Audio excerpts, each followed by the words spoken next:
আসসালামু আলাইকুম ওয়া রাহমাতুল্লাহি ওয়া বারাকাতুহু। আলহামদুলিল্লাহি রাব্বিল আলামিন ওয়াল আকিবাতু লিল মুত্তাকিন নবিয়িনা মুহাম্মাদিন ওয়া আলা আলিহি ওয়া আসহাবিহি আজমাইন ওয়া মান তাবিআহুম বিইহসানিন ইলা ইয়াউমিদ্দিন, আম্মা বাদ। শুরু হচ্ছে শব্দে শব্দে দর্সে কোরআনের আজকের এই 10ম পর্ব ইনশাআল্লাহ, সূরাতুল ইখলাস। ইনশাআল্লাহ আমরা এই প্রোগ্রামটি 1 ঘন্টার মধ্যে শেষ করব এবং এর মধ্যে উক্ত সূরার তেলাওয়াত এবং তরজমা, শব্দে শব্দের অর্থ এবং এর ফজিলত এবং হাদিসে বর্ণিত এই সূরা সম্পর্কে রাসূলুল্লাহ সাল্লাল্লাহু আলাইহি ওয়াসাল্লাম যা কিছু উল্লেখ করেছেন তার কিছু অংশ আমরা এই 1 ঘন্টার এই প্রোগ্রামে আমরা আলোচনা করার চেষ্টা করব, যাতে করে কোরআনুল কারীম বিশুদ্ধভাবে তেলাওয়াতের সাথে সাথে হাদিসে বর্ণিত উক্ত সূরার সাথে যে সমস্ত রিলেটিভ বিষয়াদি রাসূলুল্লাহ সাল্লাল্লাহু আলাইহি সাল্লাম উল্লেখ করেছেন সে বিষয়গুলো যেন জানতে পারি। সংক্ষিপ্ত ব্যাখ্যা এবং তারতিলের সাথে তেলাওয়াত এবং তাজবিদের পরিচয় ইনশাআল্লাহ বিইذنিল্লাহ, ওমা তাওফীকি ইল্লা বিল্লাহ। যারা প্রোগ্রামে উপস্থিত হয়েছেন আপনারা প্রোগ্রামে থাকা অবস্থাতে কেউ মাইক্রোফোন অন করবেন না, কেউ ভিডিওতে অন করবেন না। অডিও আকারে এই প্রোগ্রামটি দৈনন্দিন চলতেছে আলহামদুলিল্লাহ। আজকের এই 10ম পর্বে আমরা সূরাতুল ইখলাস সম্পর্কে জানব। কোরআন এবং সুন্নাহর দৃষ্টিতে সূরাতুল ইখলাস শুরু হচ্ছে 10ম পর্ব, শব্দে শব্দে কোরআন ইনশাআল্লাহ বিইذنিল্লাহ, ওমা তাওফীকি ইল্লা বিল্লাহ। সূরাতুল ইখলাস যারা তেলাওয়াত করবে তাদের সাথে আল্লাহ তাআলা মহব্বত রাখেন। এ বিষয়ে হাদিস সহিহ মুসলিমে হযরতে আয়েশা সিদ্দিকা রাদিয়াল্লাহু তাআলা আনহা তিনি বলেন যে রাসূলুল্লাহ সাল্লাল্লাহু আলাইহি ওয়াসাল্লাম এক ব্যক্তির পরিচালনায় একটি সেনাদল পাঠালেন। ওই ব্যক্তি সালাত পড়ানোর সময় প্রতি রাকাতে সূরা শেষ করে সূরা ইখলাস তেলাওয়াত করত। প্রতি রাকাতে সূরা শেষ করে, কারণ এর বিপরীত আরেকটি হাদিস আসবে যেটি আমরা বলবো যে কুবার মসজিদের ইমাম তিনি করতেন উল্টাটা, তিনি সূরা ফাতিহা পড়তেন, এরপরে সূরা ইখলাস পাঠ করতেন, এরপরে অন্য সূরা পড়তেন। আর সহিহ মুসলিমে এই হাদিসে আমরা পেলাম যে তিনি কি করতেন, তিনি প্রতি রাকাতে সূরা ফাতিহা পড়তেন, অন্য কোনো সূরা পড়তেন, এরপরে মানে রুকুতে যাওয়ার আগে কি করতেন, সূরা ইখলাস তেলাওয়াত করতেন। তো সেই সেনাদল যখন নবীজির কাছে এসে বিষয়টি বলল, তখন নবীজি তাকে জিজ্ঞেস করলেন যে কেন সে এরকম করে। তো এরপরে সে বলল ফাসআলুহ, তাকে জিজ্ঞেস করা হলো। তারপরে সে এতটুকুই বলল যে লিআন্নাহা সিফাতুর রহমান, সূরাতুল ইখলাসে আছে আমার রবের সিফাতুর রহমান, আল্লাহ তাআলার গুণাবলী বর্ণনা রয়েছে, সুতরাং আমি তা তেলাওয়াত করে ফাআনা উহিব্বু আন আকরা বিহা। যেহেতু সিফাতুর রহমান আছে সূরাতুল ইখলাসে, অতএব এটাকে আমি ভালোবাসি। ফাআনা উহিব্বু, আমি এটাকে ভালোবাসি। ওয়া আন আকরা বিহা, অতএব এটাকে আমি পাঠ করতেও ভালোবাসি। এরপরে উত্তরটি দেখুন, ফাকালা রাসূলুল্লাহ সাল্লাল্লাহু আলাইহি সাল্লাম, এই উত্তর শুনে নবীজি সাল্লাল্লাহু আলাইহি ওয়াসাল্লাম তাকে বললেন আখবিরুহু আন্নাল্লাহা ইউহিব্বুহু, আখবিরুহু, খবর দিয়ে দাও, জানিয়ে দাও তাহলে আন্নাল্লাহা ইউহিব্বুহু, নিশ্চয়ই আল্লাহ তাআলাও তাকে ভালোবাসেন। সহিহ মুসলিমে এই হাদিসটি রয়েছে, কিতাবুল মুসাফিরিন আবওয়াব ফাজাইলুল কোরআন, হাদিস নম্বর 1347। এই হাদিস শুনলাম, এবার কিভাবে মানব? আমরাও মনে মনে বলি বা রবকে বলি, হে আল্লাহ, সূরাতুল ইখলাসকে আমরাও ভালোবাসি, আপনিও আমাদেরকে ভালোবাসেন, আপনিও যেন আমাদেরকে ভালোবাসেন। তবে সূরা ইখলাস ভালোবাসা মানে দাবি দাওয়া, টার্ম অ্যান্ড কন্ডিশন অবশ্যই জানতে হবে। গোটা কোরআনুল কারীম কি ভালোবাসি, বুকে লাগাই, চুমু খাই, সযত্নে রেখে দেই, এটা ভালোবাসার মৌখিক দাবি হলেও সদা সর্বদা একজন স্বামী যদি তার স্ত্রীকে ভালোবাসার বহিঃপ্রকাশ করতে হয় শুধু মৌখিক ভালোবাসায় শেষ হয় না, বরং 3 জিনিসের সমন্বয় হতে হয়। একেবারে কমন বেসিক যে জ্ঞানটা মুখেও মাঝে মধ্যে বলতে হবে স্বামী তার স্ত্রীকে বা স্ত্রী স্বামীকে, এরপরে কি হৃদয় থেকেই আসলে মনে প্রাণে মেনে নিতে হবে। এটাকে বলা হয় তাসদিক বিল জিনান, মনে প্রাণে মেনে নাও। এরপরে আর কোনো কিছু করতে হবে না স্বামী, নাকি না, আমল বিল আরকান, কাজে কর্মে প্রমাণিত হতে হবে যে আসলেই আমি ডেডিকেটেড আছি আমি আমার স্বামীর জন্য। ব্যাস, এই কথাগুলোই কোরআন সুন্নাহ এবং আল্লাহ তাআলাও দাবি করেন। এটাকে বলা হয়, আরবিতে বলা হয় নম্বর 1 ইকরার বিল লিসান, দ্বিতীয় হলো তাসদিক বিল জিনান, তৃতীয় হলো আমল বিল আরকান। বাংলাতে হবে মুখে স্বীকারোক্তি, দ্বিতীয় হলো হৃদয়ে সেটাকে গ্রহণ করা, তৃতীয় হলো প্র্যাকটিসিংয়ের মাধ্যমে, মানে কাজ করে দেখাতে হবে। তাহলে আমরা সূরাতুল ইখলাসকে ভালোবাসি এই হাদিস থেকে, এবং আল্লাহ তাআলা অবশ্যই আমাদেরকে ভালোবাসবেন। তবে সেই সূরার মধ্যে যে বিষয়গুলো আছে সে বিষয়গুলো আজকের জানার জন্য আমরা শব্দে শব্দে কোরআনের এই মাহফিলে পৃথিবীর বিভিন্ন দেশ থেকে বোনেরা, পরবর্তীকালে হোয়াটসঅ্যাপ গ্রুপে অনেক ভাইয়েরা উপস্থিত হবেন। আল্লাহ তাআলার কাছে প্রার্থনা করি, হে আল্লাহ, তোমার সন্তুষ্টির জন্য, তোমার ভালোবাসা পাওয়ার জন্য আমরা আমাদের জান, আমাদের মাল, আমাদের সময় ইত্যাদির কোরবানি দিচ্ছি। আল্লাহ তুমি কবুল করো।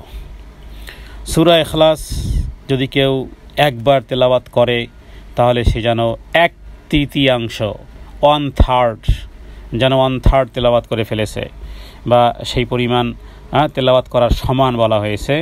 আবু দারদা থেকে হাদিস, রাসূলুল্লাহ সাল্লাল্লাহু আলাইহি ওয়াসাল্লাম বলেছেন, তোমাদের জন্য কি সম্ভব নয় যে তোমরা প্রতিদিন রাত্রে কোরআনুল কারীমের 1/3 তেলাওয়াত করবে? সাহাবায়ে কেরাম বললেন, কোরআনের 1/3 কিভাবে তেলাওয়াত করব? রাত্রই তো শেষ হয়ে যাবে। 1/3 স্বাভাবিকভাবেই একজন হাফেজও যদি তেলাওয়াত করে তো 10 পারা তেলাওয়াত করতে তাকে মোর দ্যান 5 আওয়ার্স তো লাগবে। তো এশার সালাত পরে যদি তার 5 আওয়ার্স যদি তেলাওয়াত হয় তো আর কত বাকি থাকবে ফজরের? তো এরপরে সাহাবী বলেন যে কিভাবে এতটা দীর্ঘ তেলাওয়াত করব? নবীজি বললেন, কুল হুয়াল্লাহু আহাদ তা'দিলু সুলুসাল কোরআন। কুল হুয়াল্লাহু আহাদ যেটা, এটা হলো কোরআনের 1/3 সমান। সহিহ মুসলিমে হাদিসটি রয়েছে 1344।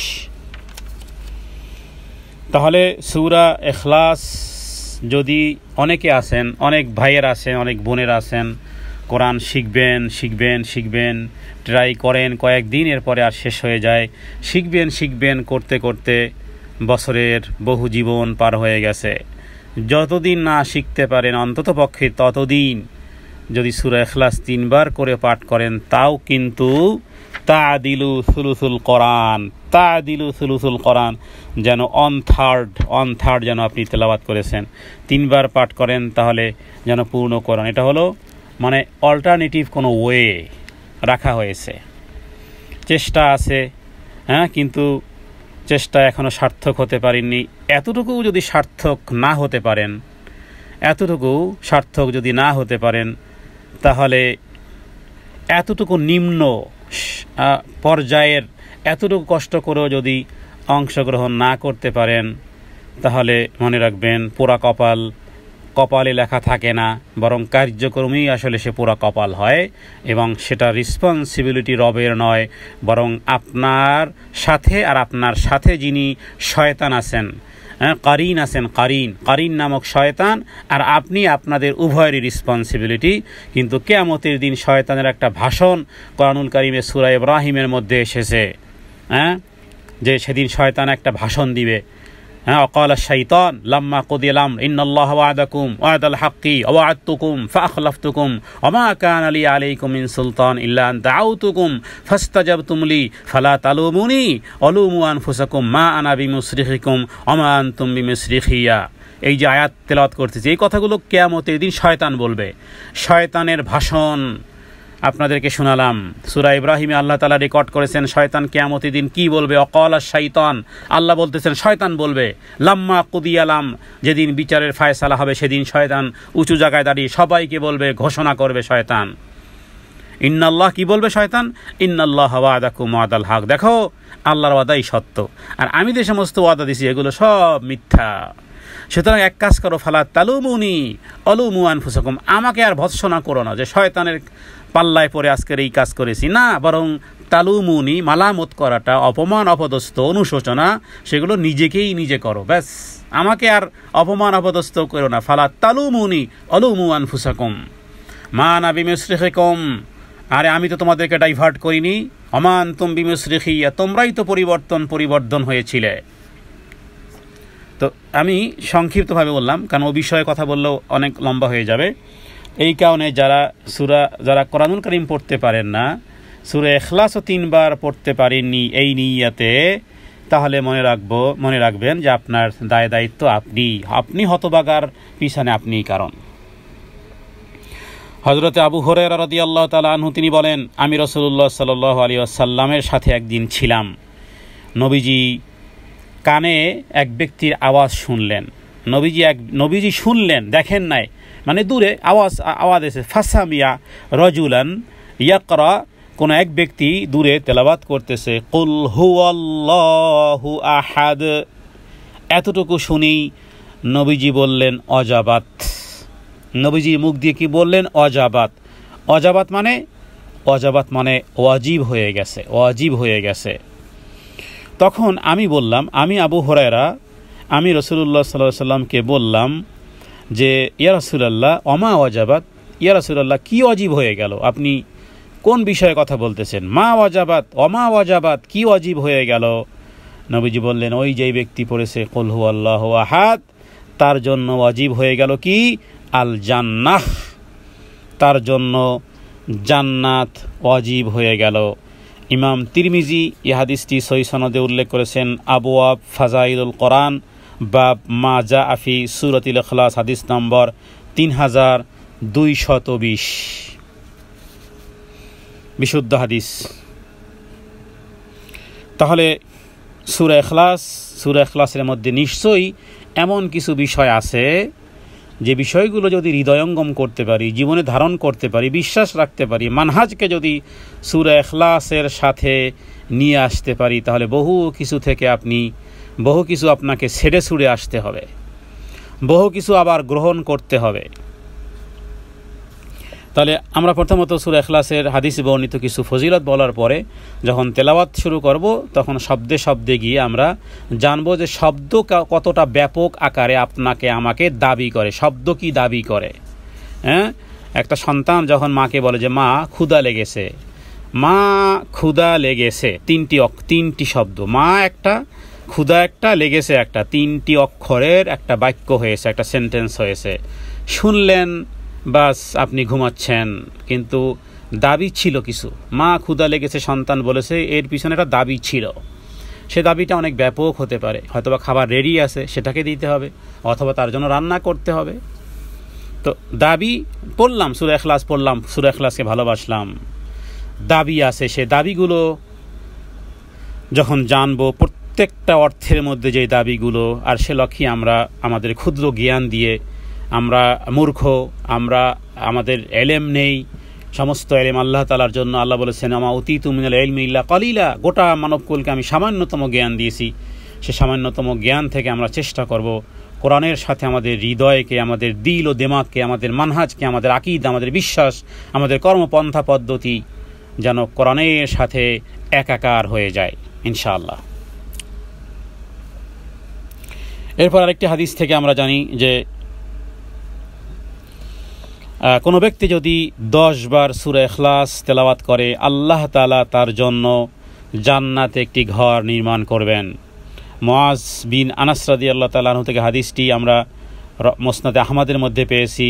মান ক্বারাআ কুল হুয়াল্লাহু আহাদ হাত্তা ইয়াখতিমাহা 10 মাররাত, যে ব্যক্তি 10 বার সূরা ইখলাস পাঠ করবে, তার জন্য বানাল্লাহু লাহু বাইতান ফিল জান্নাহ, আল্লাহ তাআলা তার জন্য জান্নাতে একটি ঘর নির্মাণ করবেন। জান্নাতে একটি ঘর নির্মাণ করবেন। এই হাদিসটি সিলসিলাতুস হাদিস সাহিহা আলবানী, শাইখ আলবানী হাদিস বেত্তা নাসিরুদ্দিন আলবানী তার লিখিত সিলসিলা হাদিসের সহিহার দ্বিতীয় খণ্ডে হাদিস নম্বর 589 তিনি হাদিসটি এনেছেন। তাহলে 10 বার সময় সুযোগ, 10 বার পড়তে কতক্ষণ লাগে? লেটস গো স্টার্ট, শুরু করেন। দেখবেন 10 বার তেলাওয়াত করতে মনে হয় 5 মিনিটও লাগবে না। তাহলে এই 5 মিনিট, এই 5 মিনিটস আপনার জন্য বানাল্লাহু লাহু বাইতান ফিল জান্নাহ, এই রেওয়ার্ড আল্লাহর পক্ষ থেকে পেতে পারেন। সূরা ইখলাস শয়তানের কুপ্রবঞ্চনা থেকে রক্ষা পাওয়ার জন্য সূরা ইখলাস কেউ যদি পাঠ করে ডান দিকে বাম দিকে যদি কেউ 3 বার থুথু দেয়, তাহলেও শয়তানের ফেরেব থেকে কখনো যদি মনের মধ্যে এমন কোনো বিষয় আসে তাহলে সে আমলটি করতে পারে। এই বিষয়ে আমরা হাদিস পেয়েছি আবু দাউদে, আবু সালমা বিন আব্দুর রহমান তিনি বলেছেন, আমি নবীজিকে বলতে শুনেছি, এমন একটি সময় আসবে যখন লোকেরা একে অপরকে অনেক প্রশ্ন করবে, এমনকি একজন বলে উঠবে, আচ্ছা সৃষ্টিজীবকে তো আল্লাহ তাআলা সৃষ্টি করেছেন, তাহলে আল্লাহকে কে সৃষ্টি করেছে? নাউযুবিল্লাহ মিন যালিক। তো মানুষ এরকমের কথা বলবে, তখন তুমি বলো আল্লাহ এক এবং একক, তিনি কারো মুখাপেক্ষী নন, তার কোনো সন্তান নেই, তিনি কারো সন্তান নয়, তার সমতুল্য কেউ নেই। এরপরে 3 বার বাম দিকে থুথু যদি কেউ নিক্ষেপ করে, শয়তান আল্লাহ তাআলার নিকট থেকে আশ্রয় চাইবে। তাহলে আমরা এই আমলটি করতে পারি। এবং সেই সাথে সাথে আমি আরেকটি আমল বলবো, যারা মক্কাতে আসেন, কাবা ঘরে আসেন, যত তাওয়াফকালীন সময় বা পরবর্তীকালে মক্কাতে যত সালাত আদায় করবেন 2 রাকাত করে, প্রথম রাকাতে সূরা কাফিরুন পড়বেন, দ্বিতীয় রাকাতে সূরা ইখলাস পাঠ করবেন। এটি সুন্নাহ। রাসূলুল্লাহ সাল্লাল্লাহু আলাইহি সাল্লাম বেতের সালাতে কখনো কখনো প্রথম রাকাতে সূরা আলা পড়তেন, দ্বিতীয় রাকাতে সূরা কাফিরুন পড়তেন, তৃতীয় রাকাতে সূরা ইখলাস পাঠ করতেন। সূরা ইখলাস ছোট্ট একটি সূরা, যার মধ্যে মোট আয়াত আছে 4টি আয়াত আছে। আমি আজকে যারা এই দর্শে অংশগ্রহণ করেছেন, আমি প্রত্যেক দিনই কিছু দিক নির্দেশনা দিই, কিছু কাগজ কলম সেই শুরু থেকে বলে আসতেছি।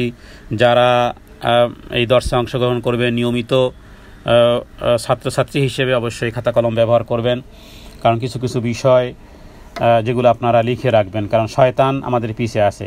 আর ভুলিয়ে দেয় কে বলেন তো? ভুলিয়ে দেয় শয়তান। কোথায় আছে? কোরআনুল কারীমে আছে, অমা আনসানিহু ইল্লা শাইতান। এই জন্য কখনো যখন ভুলে যাবেন সাথে সাথে বলবেন আউযু বিল্লাহি মিনাশ শাইতানির রাজিম। একটু আগে রেখেছিলেন, পাচ্ছেন না। অনেকের এই জাতীয় স্মৃতি ভ্রম হয়, এর পিছনে শয়তানের হাত আছে। আল্লাহ এইভাবে রেখেছেন। প্রত্যেকটা ব্যাড কাজে, প্রত্যেকটা মাইনাস কাজে, প্রত্যেকটা মন্দ কাজে, প্রত্যেকটা ভুল ভ্রান্তির কাজে শয়তানের হাত আছে। উপায় আল্লাহ তাআলার কাছে পানাহ চাওয়া, শয়তান থেকে বিতাড়িত। বলুন আউযু বিল্লাহি মিনাশ শাইতানির রাজিম। রাগ এসেছে, বলুন আউযু বিল্লাহি মিনাশ শাইতানির রাজিম। তো ভুলে যাওয়াটা শয়তানের কাজ, যেটা মানুষের মধ্যে প্রয়োগ হয়। আমাদের ইনসানিয়াতের মধ্যে এই দুর্বলতা আছে, অতএব সেই ক্ষেত্রেও মনে রাখবেন যেটা শয়তানের কাজ। অতএব এই কারণে কাগজ কলম ব্যবহার করা, যেমন করে লেনদেনের ক্ষেত্রে। লেনদেনে যদি কেউ কাগজ কলম ব্যবহার না করে, আমি 100% ওভার শিওর, বেশি দিন যেতে হবে না, কিছুদিন পরে শয়তান ভুলাবে, এরপরে সম্পর্ক নষ্ট হবেই হবে। আল্লাহর নির্দেশ অমান্য করা হবে যদি লেনদেন যদি কাগজপত্রে লেখা না হয়। যাই হোক, ওয়ালাম ইউলাদ, যে আল্লাহ তাআলা তার কোনো সন্তান নেই এবং তিনিও কারো সন্তান নন। এরপরে ওয়ালাম ইয়াকুল্লাহু কুফুয়ান আহাদ, তার সমতুল্য কেউ নেই। এটাকে যদি আমরা একসাথে এভাবে বলি যে আল্লাহ তাআলা এক এবং একক, তিনি কারো উপর নির্ভরশীল নন, সবাই তার উপর নির্ভরশীল, তার কোনো সন্তান নেই, তিনিও কারো সন্তান নেন এবং তার সমতুল্য কেউ নেই। কথোপকথনে অন্ততপক্ষে সূরা ইখলাসের যেই অর্থগুলো যেন আমাদের মাইন্ডে থাকে। আল্লাহ তাআলার কাছে প্রার্থনা করি সূরা ইখলাসের ফজিলত লাভ করার জন্য। সূরা ইখলাস থেকে যেই শিক্ষা আল্লাহ তাআলা যেন আমাদেরকে সেই শিক্ষা গ্রহণ করার তৌফিক দান করেন। তাহলে শুরু করতেছি আজকের তেলাওয়াত। আউযু বিল্লাহি মিনাশ শাইতানির রাজিম। বিসমিল্লাহির রহমানির রহিম। কুল হুয়াল্লাহু আহাদ। হে নবী, আপনি বলুন, হুয়াল্লাহ, কুল মানে হে নবী আপনি বলুন, হুয়া মানে তিনি, আল্লাহ মানে আল্লাহ, আর আহাদ শব্দের অর্থ হলো একক বা অদ্বিতীয়, এক বা অদ্বিতীয়। তাহলে হে নবী আপনি বলুন, তিনি আল্লাহ মানে হুয়া মানে তিনি, আর আল্লাহ মানে আল্লাহ, আহাদ মানে এক এবং অদ্বিতীয়। এক এবং অদ্বিতীয় একসাথে বলতে হবে, কারণ হলো যে এক যদি বলি তাহলে দুই আছে, দুইয়ের পরে তিন আছে, যেই এককের কোনো দ্বিতীয় নেই, যেই এককের দ্বিতীয় নেই, এজন্য এক এবং অদ্বিতীয়। অদ্বিতীয় কথাটার দ্বারা স্পষ্ট হয় যে তিনি আল্লাহ যিনি এক এবং অদ্বিতীয়। এখানে যদিও রাসূলুল্লাহ সাল্লাল্লাহু আলাইহি সাল্লামকে বলতে বলা হয়েছে, তাকেই প্রশ্ন করা হয়েছিল যে আপনার রবকে তিনি কেমন, আবার তাকেই হুকুম দেওয়া হয়েছিল যে আপনি প্রশ্নের উত্তরে এভাবে করে বলুন, কিন্তু রাসূলুল্লাহ সাল্লাল্লাহু আলাইহি সাল্লাম তিনি দুনিয়া ত্যাগের পরে বা তার তিরোধানের পরে এই সম্বোধনটি প্রত্যেক মুমিনের সাথে সংশ্লিষ্ট হয়ে যায় যে রাসূলুল্লাহ সাল্লাল্লাহু আলাইহি সাল্লামকে আল্লাহ তাআলা যেই কথা বলার হুকুম দিয়েছেন সেই কথা আপনাকে আমাকে সবাইকেই বলতে হবে। তাহলে যদিও মুশরিকরা আল্লাহর বংশ পরিচয় জানতে চেয়েছিল, তো মুশরিকরা দুনিয়াতে থাকুক অথবা ওই মুশরিকটা না থাকুক, শয়তান কিন্তু রয়ে গেছে। অতএব কখনো যদি আল্লাহ তাআলার ব্যাপারে যদি কখনো সন্দেহের উপনীত হয় তাহলে সে যেন সূরা ইখলাস পাঠ করে নেয়, কারণ এটা হলো তাওহীদের সূরা, এটা হলো জান্নাতে যাওয়ার সূরা। এই সূরার ভালোবাসা যদি জান্নাতে নেয় তাহলে এই সূরার পাঠ এবং এই সূরার অর্থ যদি আমরা হৃদয়ঙ্গম করি, যেভাবে করে রাসূলুল্লাহ সাল্লাল্লাহু আলাইহি ওয়াসাল্লাম উকবা বিন আমেরকে তিনি তিনটি সূরার কথা বলেছিলেন, তার মধ্যে সূরা নাস আছে, সূরা ফালাক আছে এবং সূরা ইখলাস আছে। নবীজি বলেছিলেন, আমি কি তোমাকে তিনটি উত্তম সূরা শিক্ষা দেব না যার মতো তাওরাত এবং ইনজিল এবং জাব্বুর এবং কোরআনুল কারীমের মধ্যেও নেই। তারপর উকবা বিন আমের তিনি বলেন যে রাসূলুল্লাহ সাল্লাল্লাহু আলাইহি ওয়াসাল্লাম আমাকে কুল আউযু বিরাব্বিল ফালাক, কুল আউযু বিরাব্বিন নাস এবং সূরাতুল ইখলাস আমাকে শিখালেন এবং বললেন, রাত্রে তুমি যখন নিদ্রা যাবে না, যতক্ষণ না তুমি ইখলাস, ফালাক এবং নাস না পাঠ করো। উকবা রাদিয়াল্লাহু তাআলা আনহু তিনি বলেন, নবীজি যেদিন আমাকে এই কথা বলেছেন সেদিন থেকে আর আমি কখনোই ঘুমাইনি এবং কখনোই আমি না পড়ে ঘুমাইনি এবং রাত্রে এই আমল না করে ছাড়িনি। খুব মজবুত করে ধরে রেখেছেন উকবা বিন আমের। হাদিসটি মুসনাদে আহমদের মধ্যে রয়েছে। অতএব আমরা গত পর্বে একটি আলোচনা করেছিলাম, সেটি সহিহ বুখারীতে এবং আবু দাউদ এবং তিরমিজিতে, নাসাই সহ একাধিক হাদিসে আছে। সে আমলটি আমরা এখানে বলে ফেলি। সেটি হলো হযরত আয়েশা সিদ্দিকা রাদিয়াল্লাহু তাআলা আনহা থেকে যে হাদিসটি রয়েছে যে রাসূলুল্লাহ সাল্লাল্লাহু আলাইহি ওয়াসাল্লাম যখন বিছানায় ঘুমাতে যেতেন তখন তিনি তার দু হাতের তালু একত্রিত করতেন, এরপরে ফু দিতেন, এরপরে পড়তেন কুল হুয়াল্লাহু আহাদ মানে সূরা ইখলাস, এরপরে পড়তেন কুল আউযু বিরাব্বিল ফালাক মানে সূরাতুল ফালাক, এরপরে পড়তেন কুল আউযু বিরাব্বিন নাস মানে সূরাতুন নাস। এই তিনটি সূরা পড়ে এরপরে দু হাতের তালু দিয়ে তার শরীরের যতটুকু সম্ভব মাসেহ করতেন, তার মাথা এবং মুখ থেকে শুরু করে শরীরের সামনের অংশে করতেন। এভাবে নবীজি কয়বার করতেন? তিনবার করে এভাবে নবীজি এই মাসেহগুলো করতেন।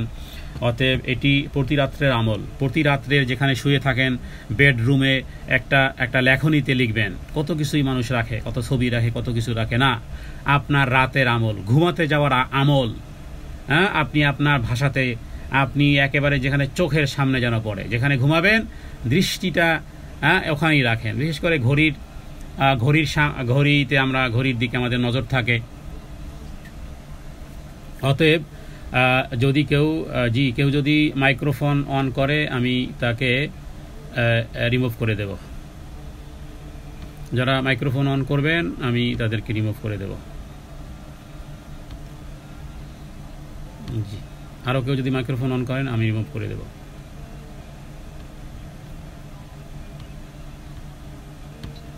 জি, দুজনকে রিমুভ করা হয়েছে। তাহলে রাত্রিকালীন যেহেতু এটা একটা আমল, যেখানে আপনি যেই বেডরুমে আপনি থাকবেন সেখানে আপনি টাঙিয়ে রাখবেন। এটা আপনার রাত্রে ঘুমাতে যাওয়ার আমল। উকবা বিন আমের তিনি কি বলেছেন যে আমি আর কখনো এমনটি হয়নি যে আমি ঘুমিয়ে গেছি এই সূরা পাঠ করিনি, ঘুমাতে গেছি, হ্যাঁ, প্রয়োজনে বালিশের মধ্যে এমন কিছু রেখে দিবেন যে বালিশে মাথা দিতে পারতেছেন না, কেন? হ্যাঁ, আপনাকে কিছু স্মরণ করিয়ে দিচ্ছে, এতটুকু লিখে রাখেন। এরপর তাকান ওয়ালের দিকে, দেখেন সেখানে সূরা নাস, সূরা ফালাক, সূরা ইখলাসের আমল আছে। কেন? মানুষ তো শয়তান আমাদেরকে ভুলিয়ে দেবে। বেশি আরামে হয়ে যায় আমাদের ব্যারাম। সব গাফলাত আমাদের চরম শত্রু। শয়তান যেমন শত্রু, অতএব যে কোনো পদ্ধতিতে কিছুদিন আমল করেন, বেশি দিন না, হ্যাঁ, 40 দিন আমল করেন, দেখবেন যে ইনশাআল্লাহ আমলের মধ্যে এসে যাবে ইনশাআল্লাহ। তাহলে এই অদ্বিতীয় এই কথার মধ্যে আল্লাহ কুল হুয়াল্লাহু আহাদ, এই বাক্যটির অর্থ হলো যে একক এবং অদ্বিতীয়, তার সমকক্ষ, সাদৃশ্য, স্ত্রী, সন্তান, অংশীদার কিছুই নেই। একত্বই আছে শুধু, যে তিনি পূর্ণতার অধিকারী, অদ্বিতীয়, এক সুন্দর নামসমূহ, পূর্ণ শ্রেষ্ঠ গুণাবলী তার মধ্যে আছে। আর আহাদ শব্দটি একমাত্র আল্লাহ ছাড়া পৃথিবীর আর কোনো ক্ষেত্রে প্রযোজ্য নয়, কারণ তিনি তার গুণাবলী এবং কার্যবলীতে একমাত্র পরিপূর্ণ। মোট কথা, আল্লাহ সুবহানাহু ওয়া তাআলার তার সত্তা, তার গুণাবলীতে একক, তার কোনো সমকক্ষ নেই, তার শরীক নেই, আর তার সমতুল্য কেউ নেই। তো এই ঘোষণা, মানে হে নবী আপনি বলুন, সমস্ত মুমিনরা বলবে কি? আল্লাহ তাআলা এক এবং অদ্বিতীয়। এখানে আল্লাহ তাআলার পরিচয় দেওয়া হয়েছে, কুল হুয়াল্লাহু আহাদ। আচ্ছা, দ্বিতীয় আয়াত হলো আল্লাহুস সামাদ। আল্লাহ মানে আল্লাহ, আর as-সামাদ শব্দের অর্থ হয় অমুখাপেক্ষী। দেখুন, এখানে প্রসঙ্গত বলতে হয় যে আল্লাহ তাআলা যে একক, বা আল্লাহ তাআলার জন্য যেই নামটি ব্যবহার করা হয়েছে যে হুয়াল্লাহ, মানে তিনি আল্লাহ, এরপরে আহাদ। তো কাবা ঘরে আপনারা জানেন যে একাধিক প্রায় 360টি মতন মূর্তি ছিল। মানে আরবদের কাছে আল্লাহ শব্দটি কোনো অপরিচিত কোনো শব্দ নয়। আরবরাও আল্লাহকে আল্লাহ বলেই ডাকত। যদিও আমাদের দেশের বিধর্মীরা, তারা বিভিন্ন, এমনকি বাংলাদেশিরাও, মুসলিমরাও তারা মাবুদ নামে ডাকে, তারা দয়াল বলে ডাকে, তারা খোদা বলে ডাকে না। হ্যাঁ, মুশরিকরাও আল্লাহ বলে ডাকত, মুশরিকরাও আল্লাহ তাআলাকে আল্লাহ বলে ডাকত। অতএব অন্য কোনো শব্দ নয়, আসমাউ সিফাত ব্যতীত আমরা এই জাতীয় কোনো শব্দ ব্যবহার করব না। এটা আমরা প্রথম দিন বলেছি। হ্যাঁ, বিসমিল্লাহির রহমানির রহিমের প্রথম যেদিন দর্শ করা হয়েছে সেদিন এই বিষয়ে কথা বলেছি। আজকে সেটি আর পুনরায় করব না। তো যেটা বলতেছি যে আল্লাহ শব্দটি কোনো নূতন অপরিচিত শব্দ ছিল না। প্রাচীন কাল থেকে বিশ্বজাহানের স্রষ্টার প্রতিশব্দ হিসেবে তারা আল্লাহ শব্দটি ব্যবহার করে আসছিল, এবং নিজেদের যে মাবুদ, তারা যে 360 মূর্তির পূজা করত, সেগুলোকে বলতো ইলাহ। তারপর আল্লাহ সম্পর্কে তাদের যে আকীদা ছিল সেটাও চমৎকার, মাশাআল্লাহ। এবং আব্রাহা যখন মক্কাকে ধূলিসাৎ করতে আসে, ইয়েমেন থেকে আব্রাহা যখন হাতি বাহিনী, সূরা ফিলের মধ্যে আপনারা জানেন যে সূরাতুল ফিল মানে হাতিওয়ালা, মানে আব্রাহা মক্কাকে ধ্বংস করার জন্য বাদশাহ সানান ইবনে আসাদ, যে বাদশার নাম ছিল, সে আক্রমণ করতে এসেছিল। তখন 360টি কিন্তু কাবা ঘরের ভিতরে মূর্তি ছিল, এবং মক্কার মুশরিকরা তারা এই বিপদ থেকে, যেহেতু তাদের কাছে ওই রকমের একজন বাদশার বিপক্ষে তারা লড়তে পারবে না, তো এই বিপদ থেকে রক্ষা পাওয়ার জন্য মুশরিকরা তারা সবাই বাদ দিয়ে শুধুমাত্র আল্লাহ তাআলার কাছেই প্রার্থনা করেছিল। আবু তালেবের প্রার্থনা কিতাব সমূহের মধ্যে রয়েছে। তো সবাই মুশরিকরা তখন কিন্তু এই যে 360 ইলা, এদের কাছে কারো কাছে বলেনি যে আজকের এই বিপদ থেকে, বরং সবাই তারা আল্লাহ তাআলার কাছে এই বিপদ থেকে পরিত্রাণ চেয়েছিল, প্রার্থনা করেছিল। কারণ তারা নিজেরা খুব ভালোভাবে জানতো যে এই সংকটকালে আল্লাহ ছাড়া আর কোনো সত্তাই তাদের সাহায্য করতে পারবে না। বিধায় কাবা ঘরকে তারা কি বলতো? কাবা ঘরকে তারা বাইতুল্লাহ বলতো। কিন্তু হিসাব অনুযায়ী, তাদের ক্যাটাগরি অনুযায়ী কিন্তু এই ঘরটার নাম হয় বাইতুল আলিহা। বাইত মানে ঘর, আলিহা মানে মূর্তি সমূহ। মন্দির কেন বলা হয়? তো মসজিদ কেন বলা হয়? মানে যেখানে সেজদা করার জায়গা। তো এখন হিসাব অনুযায়ী কিন্তু তারা কখনো কাবা ঘরকে, মক্কার মুশরিকরা বাইতুল আলিহা বলতো না, কিন্তু আসলে কিন্তু নাম কিন্তু বাইতুল আলিহা হয়। এই কারণে, যেহেতু ওর মধ্যে 360 মূর্তি আছে, ইলাহের বহু বচন হলো আলিহা, ইলা হলো এক বচন আর আলিহা হলো বহু বচন। তাহলে যেহেতু 360 মূর্তি আছে মানে বহু বচন আছে, এবং যেই ঘরে আছে সেই ঘরের নাম কিন্তু হয় বাইতুল আলিহা, কিন্তু ঘূর্ণাক্ষরেও মক্কার মুশরিকরা এটাকে বাইতুল্লাহই বলতো, মানে ও আল্লাহ তাআলার, ওই আল্লাহ তাআলারই ঘর, যেটা এখনো বাইতুল্লাহ আমরা বলি, আমরা মুসলিমরাও বাইতুল্লাহই বলি। তো এখানে বোঝানো হলো যে এই মক্কার মুশরিকরাও তারাও এই যে হুয়াল্লাহ, কুল হুয়াল্লাহু আহাদ, তিনি আল্লাহ, হ্যাঁ তিনি আল্লাহ, বিশ্বজাহানের স্রষ্টা, আহারদাতা, পরিচালক, ব্যবস্থাপক। কঠিন সংকটময় মুহূর্তে সমস্ত মাবুদদেরকে পরিত্যাগ করে মক্কার মুশরিকরা যদি আল্লাহ তাআলার প্রতি ধাবিত হতে পারে, দুঃখের বিষয় হলো কুল হুয়াল্লাহু আহাদি আপনি ফেল।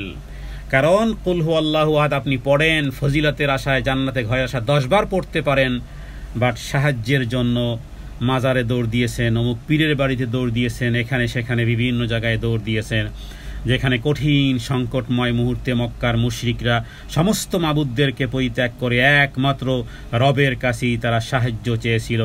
কারণ এই আব্রাহা বাহিনীর, এই হস্তি বাহিনীর, এই জালেম শাসকের এবং এই ক্ষমতাধর এর এর এর প্রতিরোধ করার ক্ষমতা মক্কার মুশরিকদেরকে ছিল না। তারা কাবার চতুর্দিকে দূরে সরিয়ে দাঁড়িয়েছে, মক্কা রাস্তা ওপেন করে দিয়েছে যে আব্রাহা আসুক, কিন্তু প্রার্থনা করে রেখেছে যে আল্লাহ, হে বাইতুল্লাহ, মানে হে রব তোমারই ঘর, তুমি রক্ষা করিও। রাসূলুল্লাহ সাল্লাল্লাহু আলাইহি ওয়াসাল্লাম চাচা তো এটাই বলেছে যখন আব্রাহার কাছে গিয়েছিল, উঠে দাঁড়িয়েছিল, কারণ দেখতেছিল এইরকমের সুন্দর, লালে আলতা সুন্দরী মতন এরকমের ছিল তার চেহারা, একেবারে উঠে দাঁড়িয়েছে, নেতার মতো দেখতে মনে হয় আবু তালেবকে। বলেছে, আবু তালেব গিয়ে বলেছে, হ্যাঁ বলেন নেতা সাহেব, বলো যে শুনলাম 200 উট আর বকরি আপনি ধরে নিয়েছেন, যদি এগুলো ছেড়ে দিতেন। বাদশাহ আব্রাহা বলেছিল, যা তুমি নেতা, তুমি এসেছো বকরি ছাড়াতে, আর তোমার ঘর আমি ধ্বংস করতে আসছি। তোমরা যেই ঘরের উপাসনা করো, যেখানে তোমাদের আলিহা রেখেছো, হ্যাঁ কেমন তুমি নেতা? ভেবেছিলাম তো তোমার চেহারা সুরত দেখে তুমি অন্য কিছু বলবে, হ্যাঁ যে কাবা ঘরে ধ্বংস করি না। তুমি বলতেছো যে 200 উট আর দুম্বা বকরি এগুলো ছেড়ে দেওয়ার জন্য আর কোনো আবদার আছে? আবু তালেব বললো যে না। তো বলে আর কিছু বলবে না, কাবা ঘরে যে ধ্বংস করতে আসছি? বললো যে না, এই কারণে যে আমরা তো উট দুম্বার মালিক, আমরা তো কাবা ঘরের মালিক না, কাবা ঘরের মালিক তো তিনি আল্লাহ। এই কথা আবু তালেবের। তখন বাদশাহ সানান ইবনে আসাদ বলল, আচ্ছা ঠিক আছে, যদি এটাই হয় তো ঠিক আছে, তোমার এই দুম্বার উট ছেড়ে দিচ্ছি। মানে ত্রাস সৃষ্টি করার জন্য সেই এগুলোকে বন্দী করেছিল এই ইয়েমেনের বাদশাহ, যাকে আল্লাহ তাআলা ধ্বংস করেছেন। সূরা ফিলের মধ্যে আপনারা যখন পড়বেন, আলাম তারা কাইফা ফাআলা রাব্বুকা বিআসহাবিল ফিল, আলাম ইয়াজাল, একেবারে গরুতে যেভাবে করে ঘাস খেয়ে সেটাকে যেমন অনেক সময় ওই রকমের একেবারে ঘাস হজম করে, একেবারে তির্নিত ভুসির মতন আল্লাহ করে দিয়েছিলেন।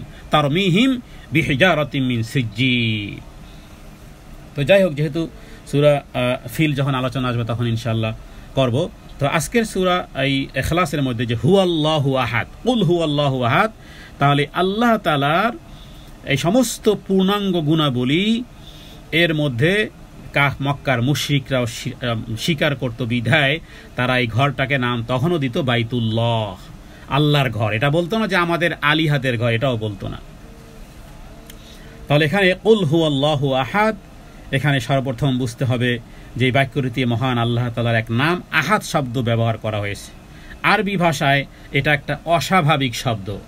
কুল হুয়াল্লাহু আহাদ, আহাদ শব্দটি আরবি ভাষায় এক মিরাকেল শব্দ, এক ভিন্ন এক অস্বাভাবিক শব্দের ব্যবহার। যেভাবে করে বলা হয় না ইয়াউমুল আহাদ, সপ্তাহের প্রথম দিনকে আরবিতে কি বলা হয়? ইয়াউমুল আহাদ, হ্যাঁ সপ্তাহের প্রথম দিন। অনুরূপভাবে কোরআন কারীমে আল্লাহ বলেছেন ফাবাআসু আহাদাকুম, তা তোমাদের মধ্য থেকে একজনকেই পাঠাও। ফাবাআসু, পাঠাও, আহাদাকুম। তো এই আহাদ শব্দের অর্থ কোরআন এবং হাদিসে বিভিন্নভাবে এটাকে ইনজাআকা আহাদ, তো এটা এক অদ্বিতীয়, এক অস্বাভাবিক ব্যবহার। এখানে আহাদ শব্দটি আল্লাহ তাআলা এক গুণবাচক নাম অর্থে ব্যবহার করা হয়েছে, অর্থাৎ কোনো ব্যক্তি বা জিনিসের গুণ প্রকাশ অর্থে এই আহাদ শব্দের কোনো নজির নেই। আর কোরআন নাজিলের পরে শব্দটি শুধুমাত্র কেবলমাত্র একমাত্র আমার আল্লাহ সুবহানাহু ওয়া তাআলার জন্যই এই আহাদ শব্দটি ব্যবহার হবে, কিয়ামত পর্যন্ত আর কোনো কিছুর জন্য আহাদ নেই। আহাদ শেষ। আহাদ হলেন কে? আহাদ হলেন আল্লাহ। আপনারা জানেন যখন বেলালকে মারতেছিল উমাইয়া ইবনে খালফ মারতেছে, চাবুক মারতেছে, তাকে কাপড় খুলে গরম পাথরের উপর টানতেছে উমাইয়া ইবনে খালফ, লোকজনকে বলেছে টানো ওকে বেলালকে, আর বেলাল কি বলে? আহাদ আহাদ আহাদ। প্রশ্ন আসতে পারে যে আল্লাহ আল্লাহ কেন বলল না, অন্য কিছু বলল না? আরে আল্লাহ তো উমাইয়া ইবনে খালফ কি আল্লাহকে জানে না? মক্কার মুশরিক, একটু আগেই তো বললাম যে আহাদের সাথে ওদের সংঘর্ষ। পারলে বলে দেখেন না, আপনি পারলে বলে দেখেন কুল হুয়াল্লাহু আহাদের তর্জমাটা পারলে আপনি বলেন যে মানি একমাত্র আল্লাহ তাআলা, কি বিধান মানি আল্লাহ তাআলার। হ্যাঁ, এভাবে পারলে বঙ্গভবনের সামনে গিয়ে বলেন না, স্বীকার করলাম কুল হুয়াল্লাহু আহাদ, আল্লাহ এক এবং অদ্বিতীয়। তার মানে আল্লাহ তাআলা যে বিধান দিয়েছেন, যে নিয়ম দিয়েছেন, যে কনস্টিটিউশন দিয়েছেন, যে সংবিধান দিয়েছেন, হ্যাঁ, সংবিধানের মধ্যে চোরের কি করতে হবে, ব্যভিচারের কি করতে হবে, এগুলো কোরআনুল কারীমের মধ্যে আছে, আপনারা জানেন। সূরা মায়দার মধ্যে চোরের শাস্তি বিষয় আছে, সূরা নূরের মধ্যে ব্যভিচারের শাস্তি বিষয় আছে। তো এখানে বেলাল রাদিয়াল্লাহু তাআলা আনহু ওটা জানেন যে আল্লাহ বলি আর রহমান বলি, রহিম বলি, রহমান বলি, আমার মালিক যে কাফের উমাইয়া ইবনে খালফ, ও জানে, ওরাও স্বীকার করে। আল্লাহ কে না বলে আল্লাহ? মক্কার মুশরিকরাই তো একটু ঘটনা শোনালাম, ওরাও আল্লাহ বলতো, কিন্তু বেলাল জানে যে আমার মালিক আর 14 গোষ্ঠী মুশরিকদের 14 গোষ্ঠীর সাথে সম্পর্কের সাথে সাংঘর্ষিক হলো আহাদের সাথে। বিদায় বেলালকে যতই মারে বেলাল বলে আহাদ আহাদ আহাদ, আর মারতেই থাকে মারতেই থাকে মারতেই থাকে। হ্যাঁ, মারতে মারতে একে তো হাবশি গোলাম, তার বাবাও ছিল গোলাম, মাও গোলাম, মারতে মারতে বেলাল, হ্যাঁ, ওমর রাদিয়াল্লাহু তাআলা পরবর্তীকালে একদিন বেলালের পিঠে দাগ, ক্ষত বিক্ষত, এত এইভাবে মেরেছে, কিছু কিছু ক্ষত আছে না যেগুলো আর মিটে না, মৃত্যুর আগ মুহূর্ত পর্যন্ত আর মিটে না, সারা জীবন থেকে যায়। এই রকমের বড় বড় গর্ত ছিল খাব্বাব রাদিয়াল্লাহু তাআলা আনহুর মধ্যে, বেলাল রাদিয়াল্লাহু, কয়েকজন সাহাবী ছিল এই রকমের, যারা এই রকমের মার আর পিট আর অপমান আর অপদস্থ, লাঞ্ছিত, আর এইভাবে করে মার পিট খেয়ে তারা ইসলামের মধ্যে ছিল। কথায় ছিল আহাদ আহাদ আহাদ, কারণ আহাদের সাথেই এই গোষ্ঠীর ছিল ভিন্নতা। আল্লাহকে তারা স্বীকার করতো। কোরআন কারীমে বহু আয়াতে আছে, প্রায় 10 থেকে 15টি আয়াত আছে, আমি সেগুলো রিপিট করব না, তাহলে আলোচনা লম্বা হয়ে যাবে। তাহলে এই ছিল আহাদের মধ্যে পার্থক্য। মক্কার মুশরিকরা কুরাইশরা রাসূলুল্লাহ সাল্লাল্লাহু আলাইহি ওয়াসাল্লাম সম্পর্কে, তার রব সম্পর্কে যে সমস্ত প্রশ্ন করেছিল, সেগুলো সামনে রেখে বলা হয়েছে, আরে যার কথা জানতে চাও তিনি তো হুয়াল্লাহু আহাদ, কুল হুয়াল্লাহু আহাদ। দেখুন, আহাদকে আনা হয়েছে যে আল্লাহর আগে, যে তোমরা আল্লাহ পর্যন্ত তো মানো, ওকে, তা আল্লাহকে মানো, তো আল্লাহ তো তিনি যিনি আহাদ, বাস এই তো লেগে গেল। তাহলে তোমরা আল্লাহর পরিচয় জানতে চাও, আল্লাহকে তোমরাও মানো, কাবাঘরকে তোমরাও নাম দিয়েছো বাইতুল্লাহ, মক্কার মুশরিকরা কাবাঘরের নাম বাইতুল্লাহই রেখেছে, তার মানে কি আল্লাহর ঘর। কিন্তু সংঘর্ষ কোথায়? সেটি হলো আহাদ। এর মানে হচ্ছে তিনি একাই রব, তার রুবুবিয়াতে পৃথিবীর কোনো মানুষের আইন আর কানুন, হ্যাঁ, ট্রাফিক রুলস বানাতে পারো, কিন্তু কোরআন সুন্নাহর সাথে সাংঘর্ষিক কোনো বিধিবিধান চলবে না, কারণ পড়েছি আমি কুল হুয়াল্লাহু আহাদ। যেহেতু মাবুদ তিনি একমাত্র, যিনি রব, যিনি আমার মালিক, যিনি আমার প্রতিপালক, তার উলুহিয়াতে মাবুদ হওয়ার গুণাবলীর সাথে কেউ কোনো রকমের শরিক নেই। দ্বিতীয় অর্থ এটাও হয় আহাদের, যে তিনি একাই বিশ্বজাহানের স্রষ্টা, এই সৃষ্টিকর্মে কেউ তার শরিক নয়, তিনি একাই সমগ্র বিশ্বরাজ্যের মালিক, একচ্ছত্র অধিপতি, তিনি একাই বিশ্ব ব্যবস্থার পরিচালক, ব্যবস্থাপক। তো যেই কোম্পানি মলম বানায়, সেই কোম্পানি ওই মলমটাকে কিভাবে ব্যবহার করতে হবে, ওই মলমের লাগানোর যে পদ্ধতি, সেটা ওই কোম্পানি দিবে নাকি অন্য কোনো পদ্ধতি দিবে? আমি মলম বানিয়েছো তুমি, আর ওই ব্যবহার পদ্ধতিকে আমি দেব নাকি? সেই দিবে। তো বিশ্বজাহান সৃষ্টি করেছেন পরিচালক, ব্যবস্থাপক, সমগ্র সৃষ্টি জগতের রিজিক যিনি দান করেন, সংকটকালে যিনি সাহায্য করেন, ফরিয়াদ শুনেন, সার্বভৌম ক্ষমতার অধিকারী জনগণ নয়। কুল হুয়াল্লাহু আহাদের সাথেই লেগে গেছে বাংলাদেশের কনস্টিটিউশনের সংঘর্ষ। তো শুধুমাত্র আকার ইঙ্গিতে অল্পের মধ্যেই যথেষ্ট, কারণ সার্বভৌম ক্ষমতার অধিকারী জনগণ যদি বলা হয়, তো কুল হুয়াল্লাহু আহাদ 1000 বার পাঠ করে চুমু খেয়ে কোনো লাভ নেই, কারণ কুল হুয়াল্লাহু আহাদ মানেই হলো সার্বভৌম সমস্ত কর্তৃত্বের ক্ষমতার অধিকারী আমার আল্লাহ সুবহানাহু ওয়া তাআলার কেউ নেই, বিন্দু পরিমাণও কোনো অংশ নেই, বিন্দু পরিমাণও কোনো অংশ নেই। এটা হলো কুল হুয়াল্লাহু আহাদ। এরপরে দ্বিতীয় আয়াত, আল্লাহুস সামাদ, আল্লাহু আকবার, গোটা কোরআনুল কারীম যেন সূরা ইখলাসের মধ্যে ইনপুট করে রাখা হয়েছে। আল্লাহ, আবারও আল্লাহ তিনি আস-সামাদ, মানে আল্লাহ তাআলারই যেন ডেসক্রিপশন হচ্ছে। আল্লাহকে সবাই মানে, আমেরিকার ডলারে পর্যন্ত গড লেখা আছে, পৃথিবীর 2-4টা পাগল ছাড়া সবাই আল্লাহকে মানে, কিন্তু এই ক্যাটাগরিতে মুসলমানই তো মানে না। হ্যাঁ, আমি মুসলিম, আমি হজ করি, ওমরা করি, আমি তো আহাদই মানি না আল্লাহ তাআলাকে, আমি আহাদ মানি না। হ্যাঁ, কার্যক্রমে মনে হয় না যে তুমি আহাদ মানো, তাহলে কিভাবে তোমার জনগণ সার্বভৌম ক্ষমতার অধিকারী কিভাবে হয়? আর সেটাকে আমরা মনে প্রাণে কনস্টিটিউশনে মেনে নিয়েছি, সেটাই আমাদের কি বলে ডেমোক্রেসির, সেটাই আমাদের সংবিধান। হ্যাঁ, যদি কেউ চাপিয়ে দেয়, সেটা চাপিয়ে দেওয়া সেটা ভিন্ন জিনিস। বাংলাদেশের পাসপোর্ট আমাকে ব্যবহার করতে হবে, ভিন্ন দেশে দেবো, কিন্তু আমি মানি না। আমি মানি এক আল্লাহ সুবহানাহু ওয়া তাআলা, তিনি আমার সার্বভৌম ক্ষমতার অধিকারী, জনগণ সার্বভৌম ক্ষমতার অধিকারী না। তো এই জন্য বললাম যে সূরা ইখলাস পড়াটা সহজ, কিন্তু এর সাথে দাবি সমূহের সাথে কোথায় আছে? কুল হুয়াল্লাহু আহাদ, এই আহাদের সাথেই তো আপনার জীবন আলাদা। যেখানে আহাদ মানেই হলো যে অদ্বিতীয় কেউ নেই, তো এরপরে দৌড়াচ্ছেন আপনি এই পীর পাড়াতে, দৌড়াচ্ছেন আপনি অন্য পাড়াতে। এরপরে আল্লাহুস সামাদ, সামাদ মানে সমাদের কয়েকশো অর্থ আছে, লিসানুল আরবের মধ্যে কয়েকশো অর্থ আছে। 1-2টা বলে আমাদের আলোচনা শেষ করবো। সেটি হলো, সামাদ বলা হয় এমন জিনিস, সামাদের শাব্দিক অর্থ বা একরামা থেকে বা সাহাবায়ে কেরাম থেকে এরকমের, বা আব্দুল্লাহ ইবনে আব্বাস থেকে, ইবনে মাসউদ থেকে এভাবে করে বলা হয়েছে যে তিনি হলেন এমন যিনি সর্দার, যিনি সমাজপতি, যার পূর্ণ নেতৃত্ব, পূর্ণতা লাভ। এরপরে শাব্দিক অর্থ এভাবে আসে যে জমাট কোনো জিনিসকে, মজবুত কোনো জিনিসকে সামাদ বলা হয়। আবার যেই জিনিসের পেট নেই সেই জিনিসকে সামাদ বলা হয়। যেই লক্ষ্যের দিকে যেতে মনস্থ করা হয়, সেই কঠিন জিনিসের মধ্যে কোনো দুর্বলতা নাই, যার মধ্যে কোনো দুর্বলতা থাকে তাকে বলা হয় সামাদ। অথবা বলা হয় যেই ঘরের মধ্যে আশ্রয় গ্রহণ করতে হয় সেটাকেও বলা হয় সামাদ জাতি, মানে বাইতুস সামাদ মানে যেই ঘরে আশ্রয় গ্রহণ করতে হয়। অনুরূপভাবে কোনো উঁচু টাওয়ার, হ্যাঁ, একেবারে ধরাছোঁয়ার বাইরে, যেটাকে বলা হয় বানা মুসাম্মাদ, মানে উঁচু ইমারত।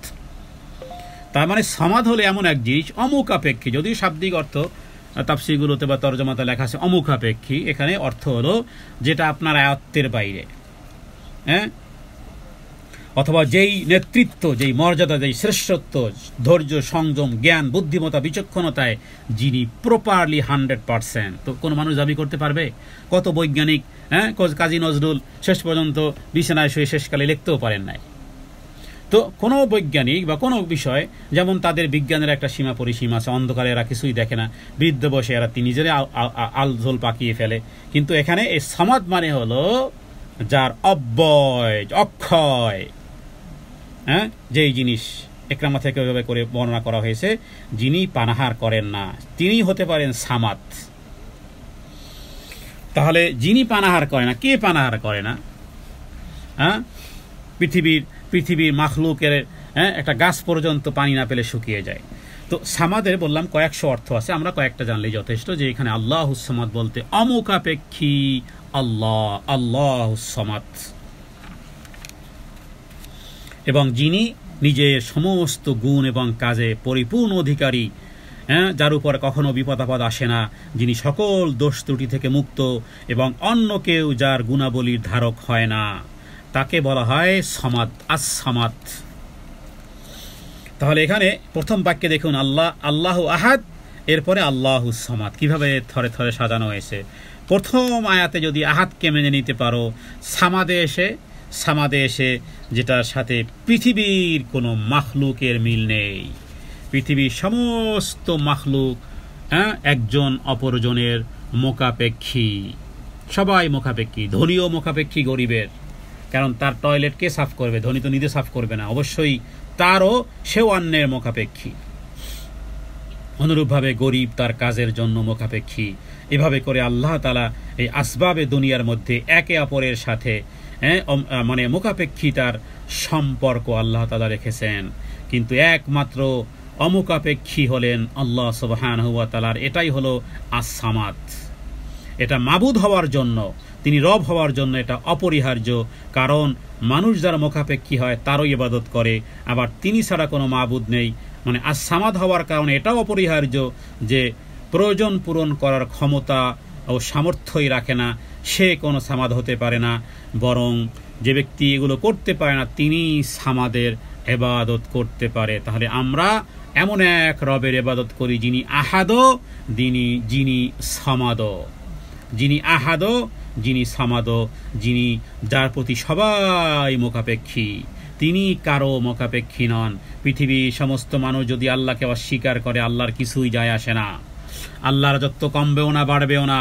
পৃথিবীর সমস্ত মানুষ যদি আবু বকর সিদ্দিক রাদিয়াল্লাহু তাআলা আনহুর মতন এই রকমের দিলওয়ালা হয়ে যায়, আল্লাহর রাজত্ব কমবেও না বাড়বেও না, তিনি রব্বুল আলামিনই আছেন। পৃথিবীর সমস্ত মানুষ যদি তাকে সেজদা না করে তবুও তিনি মাসজুদ, তবুও তিনি মাবুদ, তবুও তিনি আহাদ, তবুও তিনি সামাদ। তাহলে আল্লাহ তাআলার এই গুণবাচক নামের মধ্যে গোটা আসমা ও সিফাত এসে গেছে।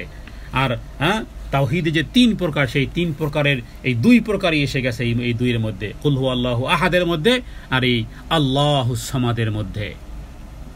তাহলে আস-সামাদ শব্দটি হলো অমোকাপেক্ষী। এরপর 3য় আয়াত, লাম ইয়ালিদ ওয়া লাম ইউলাদ।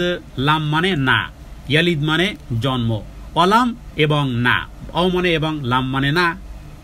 এরপর ইউলাদ মানে জন্ম দেওয়া। তাহলে লাম ইয়ালিদ ওয়া লাম ইউলাদ মানে তিনি কাউকে জন্ম দেননি, তাকেও কেউ জন্ম দেয়া হয়নি। তিনি কাউকে জন্ম দেন না আর তাকেও কেউ জন্ম দেয়নি। তিনি কাউকে জন্ম দেননি, কেউ তাকেও জন্ম দেয়নি। এ হলো লাম ইয়ালিদ ওয়া লাম ইউলাদ। দেখুন কোরআনুল কারিমে বহু জায়গাতে এই বিষয়গুলো স্পষ্ট করা হয়েছে যে আল্লাহ তাআলার বংশ পরিচয় জানতে চেয়েছিল, তার উত্তর আল্লাহ তাআলা দিয়েছেন। এবং হযরত আবু হুরায়রা থেকে হাদিস রয়েছে এভাবে করে যে রাসূলুল্লাহ সাল্লাল্লাহু আলাইহি ওয়াসাল্লাম বলেছেন যে আদম সন্তান, মানে হাদিসে কুদসি, আদম সন্তান আমার উপর মিথ্যা আরোপ করে, এটা তার জন্য উচিত নয়, এবং আমাকে গালিও দেয়, এটাও তার জন্য উচিত নয়। কে বলতেছেন? আল্লাহ তাআলা হাদিসে কুদসির মধ্যে। এরপরে আদম সন্তান আমার উপরে মিথ্যা আরোপ করে, সে বলে আমাকে যেভাবে প্রথমবার সৃষ্টি করেছেন সেভাবে তিনি কখনো আমাকে পুনরায় সৃষ্টি করতে পারবেন না, অথচ দ্বিতীয় সৃষ্টি প্রথম সৃষ্টির চেয়ে কোনোই কঠিন নয়।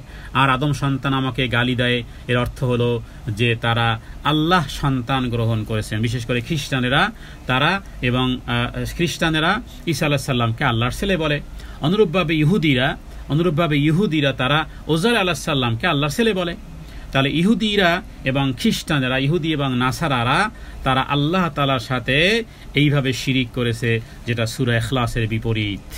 এই যে লাম ইয়ালিদ ওয়া লাম ইউলাদ, যে আল্লাহ তাআলা তিনি সন্তান গ্রহণ করেছেন, অথচ আল্লাহ তাআলা বলেন লাম ইয়ালিদ ওয়া লাম ইউলাদ।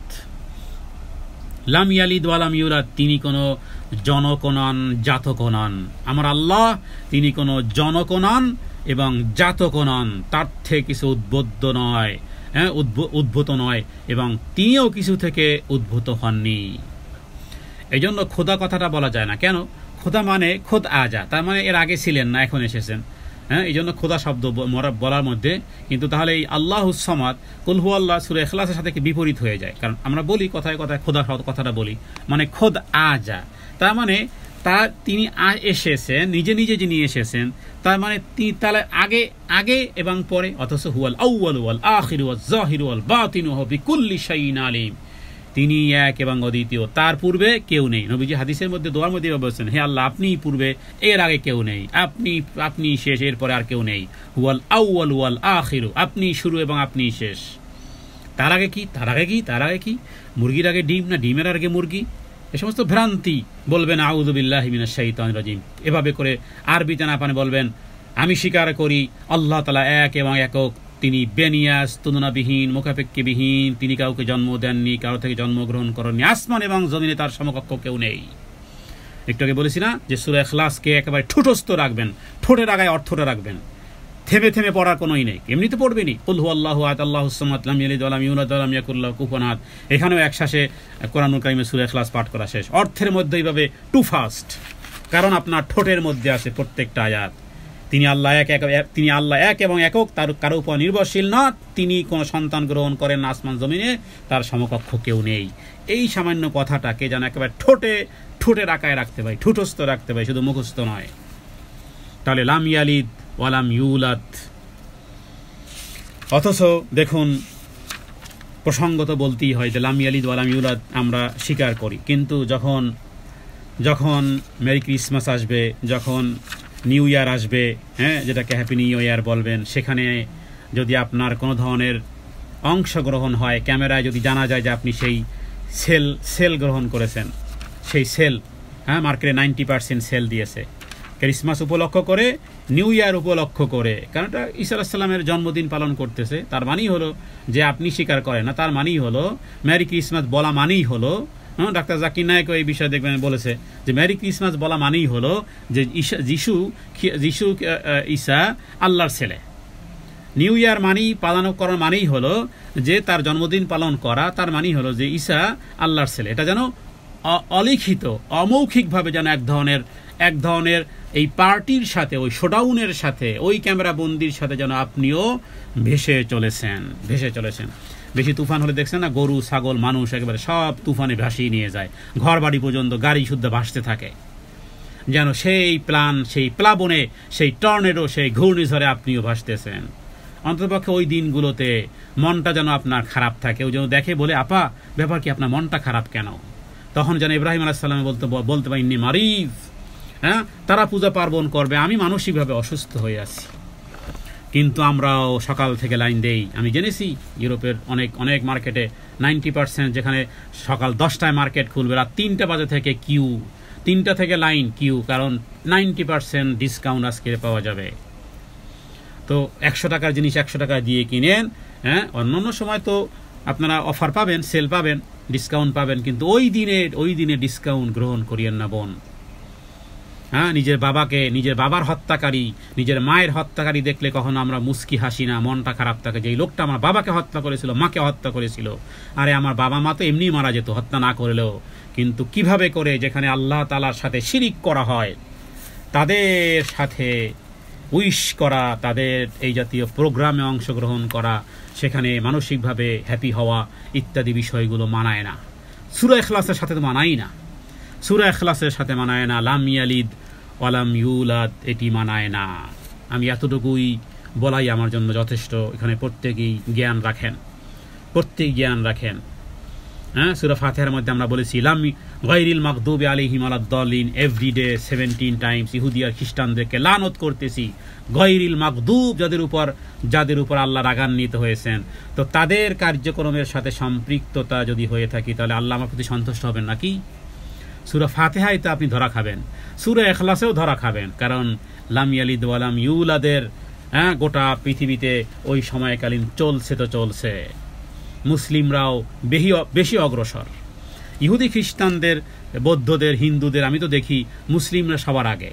হ্যাঁ, যদি ন্যাশনালিটি ইন্টারভিউ নেওয়া হয়, দেখা যাবে ওদের প্রোগ্রামগুলোতে বেশিরভাগ মুসলিমদের আনাগোনা বেশি। জমকালো অনুষ্ঠানে ক্যামেরায় যদি বলা হয় যে সাকসেস হয়েছে আমাদের প্রোগ্রাম, কারণ টুইটুম্বুর মানুষ, তো সেখানে 90% মুসলিম। এবার কি হবে? এবার সূরা ইখলাসের কি হবে? সূরা ফাতিহার কি হবে? গায়রিল মাগদুবি আলাইহিম ওয়ালাদ-দাল্লিন সকাল বিকাল বলি, আর আমার প্যান্ট সিরা, হ্যাঁ, নারীর প্যান্ট সিরা, পুরুষের প্যান্ট সিরা, কারণ ইহুদিরা শুরু করেছে এখন প্যান্ট সিরা পরা। পুরুষের এখন ইহুদিদের স্টাইল হলো যে জিন্সের প্যান্ট সিরা থাকতে হবে। এবার সেই স্টাইল মুসলমানদের ঘরে ঘরে। মার্কেটে ঈদে কতজন জানি এই সিরা প্যান্ট কেনার জন্য মা বাবার কাছে আবদার ধরে রেখেছে যে এবার ঈদের সিরা প্যান্ট কেনবো, কারণ ইহুদি খ্রিস্টানেরা ওরা দেখিয়েছে, স্টাইল দেখিয়েছে, সেই স্টাইলে চুল কাটা হবে। হ্যাঁ, ঈদের আগে আমার ছেলেদের চুল কাটা হবে ইহুদি স্টাইলে, ওই হিন্দুদের স্টাইলে চুল কাটা হবে। হাদিস থেকে জেনে নেন না যে রাসূলুল্লাহ সাল্লাল্লাহু আলাইহি ওয়াসাল্লাম কিভাবে চুল কাটতেন, সেটা আপনাদের কাছেই উত্তর আমি দিলাম না, আপনাদের কাছেই কোশ্চেন রেখে অন্য আলোচনাতে গেলাম যে রাসূলুল্লাহ সাল্লাল্লাহু আলাইহি ওয়াসাল্লাম তো চুল কেটেছেন নাকি, সেগুলোকে এইভাবেই ছিল নাকি সেটার ভিন্ন ছিল, কারণ তিনি একটা জীবন বিধান নিয়ে এসেছেন। তো এই হলো লাম ইয়ালিদ ওয়া লাম ইউলাদ। এটাই 1 ঘন্টার আলোচনাতে শুধুমাত্র আকার ইঙ্গিত দিয়ে কোনো মতে দায় সারার মতন বলা, বাকিরা আপনাদেরকে বুঝতে হবে। কারণ কোরআনুল কারিমে আল্লাহ তাআলা অত্যন্ত এই লাম ইয়ালিদ ওয়া লাম ইউলাদের বিষয়ে আল্লাহ তাআলা কোরআনুল কারিমে বহু জায়গাতে এমন কিছু কথা বলেছেন যেগুলো খুবই ভয়াবহ, আসমান জমিন এগুলো ভেঙ্গে মাথায় পড়ার মতন যারা আল্লাহ তাআলার সাথে জাতীয় শিরক করে, এবং শিরক যদি কেউ করে তাহলে মনে রাখবেন তার জীবনের সমস্ত আমলগুলো বরবাদ করে দিবে। আল্লাহ তাআলা কোরআনুল কারীমের মধ্যে বলেছেন কিভাবে এরা বলে, ওয়াকালু ইত্তাখাযার রহমান ওয়ালাদা সুবহানা বাল ইবাদুম মুকরামুন, তারা বলে দয়াময় আল্লাহ কাউকে পুত্র বানিয়েছেন। আরে তিনি তো পাক ও পবিত্র, বরং যাদেরকে বলা হয় সন্তান তারা তো এরা সবাই বান্দা, এরা সবাই বান্দা। ঈসা আলাইহিস সালাম আল্লাহর বান্দা, রাসূল। হ্যাঁ, ফেরেশতারা আল্লাহ তাআলা বান্দা, ফেরেশতারাও আল্লাহর বান্দা। কোরআন কারীম বহু জায়গাতে কন্ডেম করা হয়েছে, বহু আয়াতের মধ্যে, যে ক্বালু তাখাযার রহমান তাখাযাল্লাহু ওয়ালাদা সুবহানাহু হুয়াল গনি, যারা বলে আল্লাহ পুত্র বানিয়েছেন, আল্লাহ তো পুত পবিত্র, তিনি অমুখাপেক্ষী, আসমান এবং জমিনে যা কিছু সব তার মালিকানাধীন, এবং তোমাদের সপক্ষের প্রমাণ কি যেগুলো তোমরা বলতেছো? তো এগুলো অত্যন্ত ভয়াবহ কথা। এবং আল্লাহ তাআলা কোরআন কারীমে অন্যত্র বলেছেন, ওয়াকুলিল হামদুলিল্লাহিল্লাযী লাম ইয়াত্তাখিয ওয়ালাদান ওয়া লাম ইয়াকুল লাহু শারীকুন ফিল মুলক ওয়া লাম ইয়াকুল লাহু ওয়ালিয়্যুম। হে নবী, আপনি বলে দেন সমস্ত প্রশংসা আল্লাহ তাআলা, যিনি কাউকে পুত্র বানাননি এবং না তার বাদশাহীতে না কোনো কিছুতে শরীক আছে, হ্যাঁ, বরং সবাই তার বান্দা। অতএব এই বিষয়গুলো মুখে স্বীকার করলেও ওই জাতীয় বিষয়ের সাথে যারা সম্পৃক্ত, এদের কোনো কিছুতে আমরা কখনোই রাজি খুশি হব না। তাহলে ঈমান আমল সব চলে যাবে। সূরা ইখলাস যতই পাঠ করেন না কেন, শিরক করি, সূরা ইখলাসও পাঠ করি, মাজার মসজিদে নামাজ আদায় করি, মাজারে গিয়ে সেজদা করি, আবার সূরা ফাতিহার পরে সূরা ইখলাসটাও সালাতের মধ্যে আদায় করি।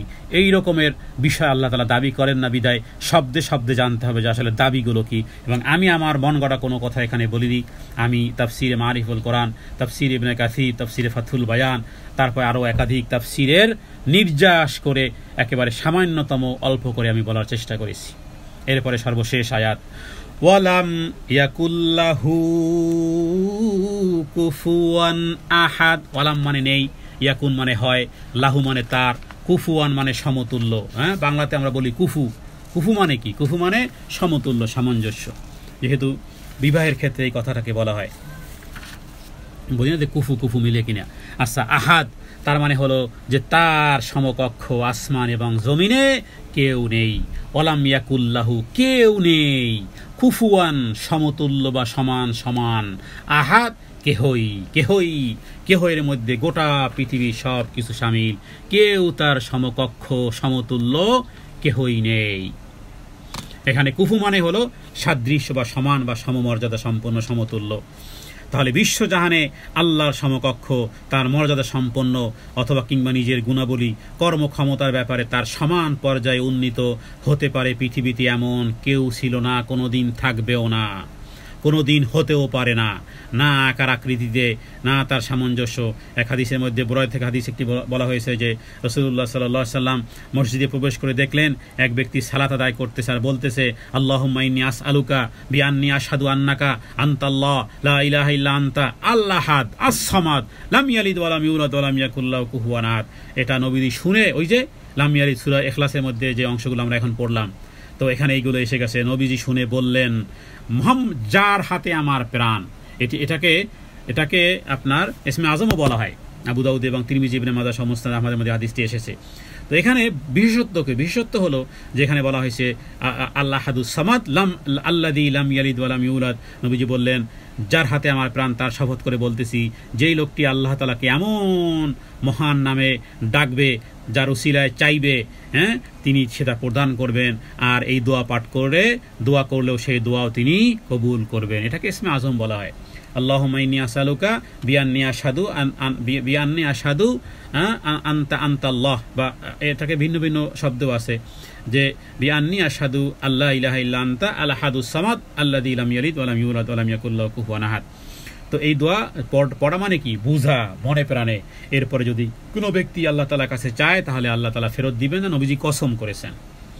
তো কসম নবীজি ঠিকই থাকবে, নবীজিকে আল্লাহ সত্যবাদী বানিয়ে ছাড়বেন। কিন্তু এই দোয়া পরে যদি দোয়া কবুল না হয়, তার মানে হলো যে এই কিছু দাবি আছে, কিছু ফল্ট আছে, মেবি সাম ফল্ট, হ্যাঁ, that's why we are not success. কোথাও না কোথাও ফল্ট আছে।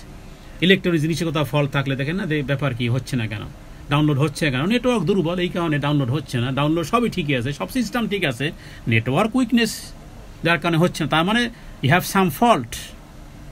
তাহলে সূরা ফাতিহার যে দাবি, সেই দাবি দিল ও দিমাগে, মন মগজে ইন্টার করাতে পারিনি। পরিষ্কার পরিশোধন করতে হবে, নূতন করে ঈমান আনতে হবে সূরা ইখলাসের প্রতি, যে দাবি সমূহ জানতে হবে।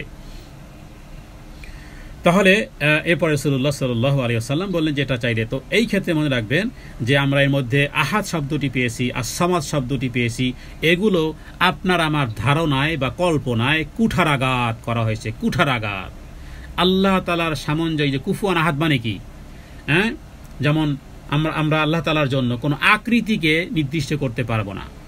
এক্ষেত্রে অনেক ইমানের দাবি আছে। ইমানের দাবি এরকমের যে আল্লাহ তাআলা কোরআনে বিভিন্ন অঙ্গ প্রত্যঙ্গের কথা বলেছেন, ওর উপর ইমান আনতে হবে, কিন্তু কেমন সেটা জানা নাই। এবং যতটুকু অঙ্গ প্রত্যঙ্গের কথা আল্লাহ তাআলা কোরআনের মধ্যে বলেছেন, এর বাইরে অন্য কোনো প্রশ্ন যদি আপনি করেন তাহলে সেই প্রশ্ন হলো বেদা। যেমন আল্লাহ তাআলা চেহারার কথা বলেছেন, কথার কথা, তো বাকি চেহারা থাকলে কান থাকে, নাক থাকে, আমাদের চেহারার মধ্যে কান আছে, নাক আছে। যদি কেউ বলে যে আল্লাহ তাআলা চেহারার কথা যেহেতু বলেছেন, তাহলে কি তাহলে কান আছে বা নাক আছে, এই প্রশ্ন যদি কেউ করে, এই প্রশ্ন করাটাই বেদাত, উত্তর তো দূরের কথা। হ্যাঁ, লাইসা কামিসলিহি শাই, সূরা শুআরা 11 নম্বর আয়াতে, যতই কল্পনা কিছু করো না কেন, পৃথিবীর কোনো সৃষ্টির মতন তিনি নন, কারণ তিনি হলেন স্রষ্টা। হবেন কিভাবে? স্রষ্টা যিনি, তিনি তো সৃষ্টির মতন নয়, তবে তার আকার আছে, কারণ কিয়ামতে আমরা আল্লাহকে দেখব, জান্নাতে আমরা আল্লাহ তাআলাকে দেখব। তো নিরাকার হলে কি আর নিরাকার হলে কি কিছু দেখা যায়? আল্লাহ তাআলা আকার আছে, তবে আমরা দুনিয়ার জীবদ্দশায় দেখতে পারবো না, যেভাবে মুসা আলাইহিস সালাম দেখতে পারেননি। মুসা আলাইহিস সালাম ওয়াখাররা মুসা সাইকা ফালাম্মা আফাক ক্বালা সুবহানাক তুবতু ইলাইকা আনা আউয়ালুল মুসলিমিন।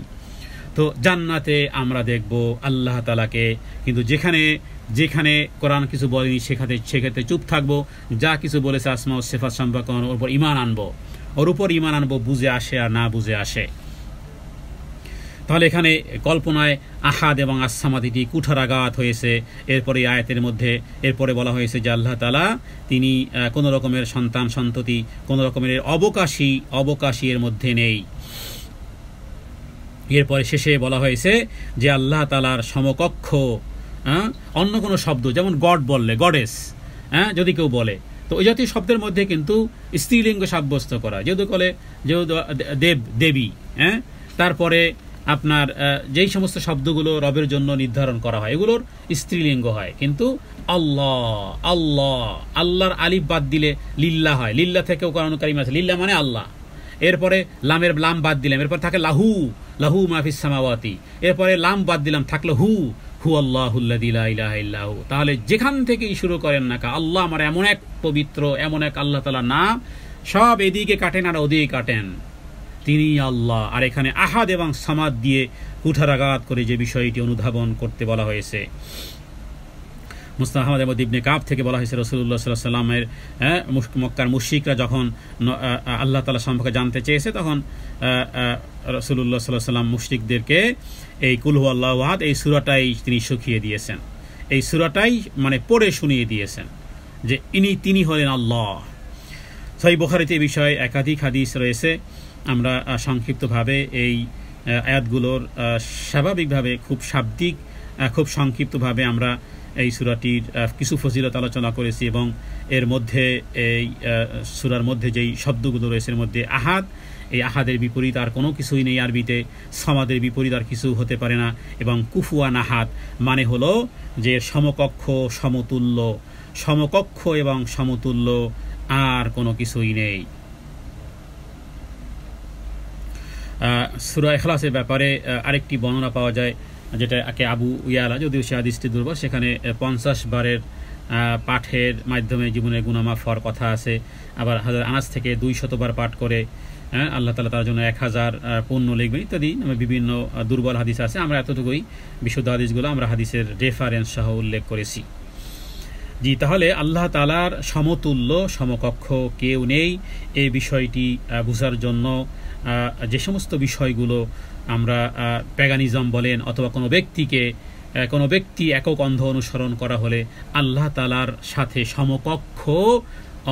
সমকক্ষ অংশীদারিত্ব গ্রহণ করা হয়, এ বিষয়ে জানার জন্য মনে রাখবেন যে ওয়ালাম ইয়াকুল্লাহু কুফুয়ান আহাদ আপনি বলেছেন ঠিকই, কিন্তু এর সাথে শিরকের সম্পর্ক, তার মানে তাওহীদের সম্পর্ক আছে আয়াতের সাথে।